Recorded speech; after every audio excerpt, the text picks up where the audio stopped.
కింది మెట్టులో నుండుట, తామే భ్రష్టత్వమునకు దాసులై ఉండియు అట్టివారికి స్వాతంత్రము ఇత్తుమని చెప్పుదురు. ఒకడు దేని వలన జయింపబడునో దానికి దాసుడగును గదా.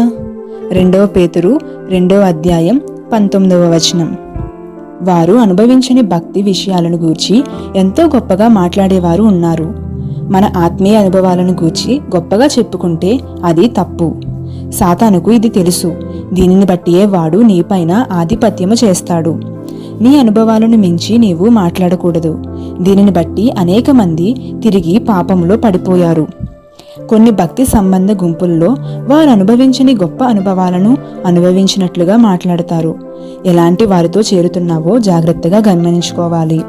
అందరూ నిన్ను సరైన దారిలో నడిపించలేరు.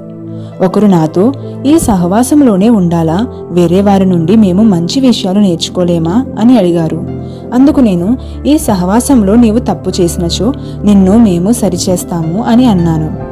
కొంతమంది చాలా బాగా ప్రసంగం చేస్తారు, అయితే వారి లోతు నీవు తెలుసుకోవాలి.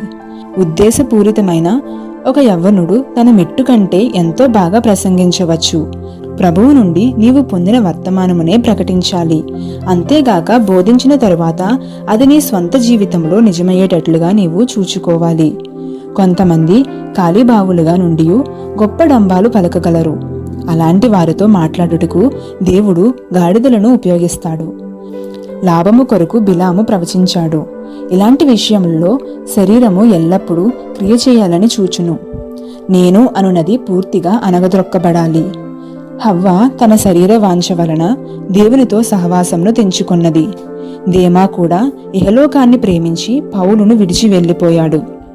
మన సహవాసంలో అనేకులు గొప్ప వాటిని ఆశించి మనలను విడిచి వెళ్ళిపోయారు. వారి ఉద్దేశములు తప్పైనవి. వారు తిరిగి లోకంలోనికి, ధనాశలోనికి వెళ్ళిపోయారు. మన ఆత్మీయ అనుభవాల విషయమై చాలా జాగ్రత్తగా ఉందాము. నీవు పొందిన అనుభవముల కంటే ఎక్కువైన దానిని గూర్చి ఎన్నడూ మాట్లాడవద్దు. అయితే గొప్ప పరిశుద్ధుల అనుభవాలను గూర్చి ప్రస్తావించవచ్చు. బోధకునికి వినువానికి కూడా మేలుకరమైనవే పలకాలి. బోధించిన తర్వాత ప్రసంగికుడు తాను బోధించిన విషయాలు తన అనుభవంలో ఉండునట్లు ప్రార్థన చేసుకోవాలి. మన వాంతి దగ్గరకు మల్లునట్లుగా మనలను త్రిప్పాలనే సాతాను ఆశించుచున్నాడు. యవనస్తులు దిద్దుబాట్లు తీసుకోవాలి. లేని ఎడల వారిని దిద్దేవారు కూడా లేని సమయం ఒకటి రావచ్చును.